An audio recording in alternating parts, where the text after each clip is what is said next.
Assalamualaikum warahmatullahi wabarakatuh. Selamat pagi. Selamat beraktivitas kepada sahabat-sahabat. Meskipun hari ini hari Minggu, kita sediakan informasi yang terbaik untuk sahabat-sahabat. Oke, di kesempatan ini kita coba share beberapa perkara yang menyebabkan sahabat gagal mengikuti program PRM 2.0 yang di saat ini masih berjalan. Oke, seperti biasa, sebelum kita masuk, pastinya kita seruput dulu. Kita seruput. Oke, kita lanjut.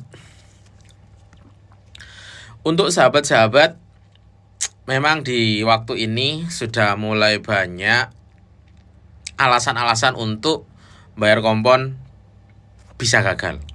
Nah, untuk yang pertama, ini yang kadang-kadang kalau sahabat lihat itu oke, tapi nanti apabila disemak oleh pegawai immigration itu ada masalah.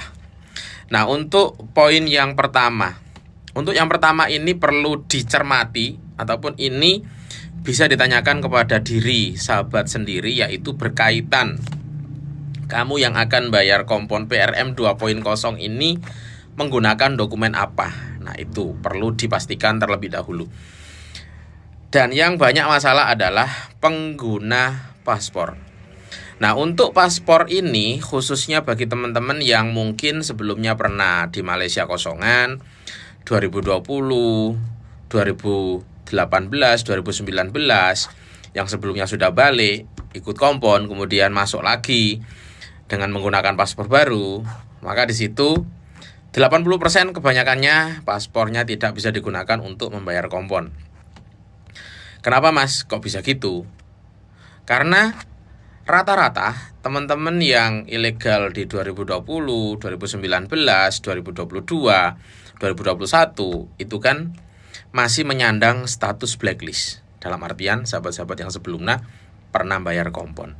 Nah, kenapa bisa masuk? Ya pasti di situ ada udang di balik batu. Nah, maka paspor ini selalunya ketika dicek oleh pihak imigrasi, paspor keluaran Indonesia, contoh kalau Surabaya ya Surabaya, pokoknya Indonesia gitu loh, bukan keluaran KBRI Kuala Lumpur. Nah, kalau untuk keluaran KBRI Kuala Lumpur, insya Allah aman, nggak ada masalah. Dengan catatan paspor itu masih kosong blong. Tapi kalau untuk paspor-paspor keluaran Indonesia, biasanya sudah ada manipulasi. Dalam artian kadang-kadang ada cop tapi nggak ada record. Ada juga yang cop itu nyata-nyata kosong ataupun cop palsu. Nah, untuk poin ini perlu diperhatikan karena paham-paham di saat ini proses kompon itu sudah semakin sulit. Saya tidak menakut-nakuti loh ya. Coba sampean-sampean yang pernah kompon di seminggu 2 minggu ini, pastinya memang kok sulit gitu kan, meskipun tidak menggunakan STO. Kemudian untuk poin yang kedua, yaitu untuk teman-teman kita yang menggunakan ATM orang lain. Nah, ini ada setengah pejabat JIM ketika sahabat bayar kompon itu akan ditanya ini kartu siapa, dan bahkan dipanggil yang punya. Nah, itu perlu dipahami.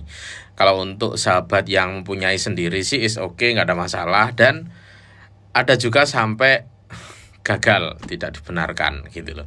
Ya paham-paham lah. Tapi itu ada sesetengah tempat. Saya klarifikasi, saya tidak menakut-nakuti. Memang itu sudah ada yang masuk ke saya, 4 orang, 5 orang seperti itu. Oke, dan ini pun saya sudah tahu dari 2 minggu yang lalu. Tapi tadi ketika saya melakukan live kok ada kasus yang sama. Oke, itu dulu untuk sharing pagi ini. Semoga bermanfaat. Tidak perlu menghujat lah intinya. Kita di sini berbagi edukasi, berbagi informasi, pastinya nanti bisa digunakan untuk sahabat-sahabat informasi yang saya sampaikan. Oke, akhirul kalam.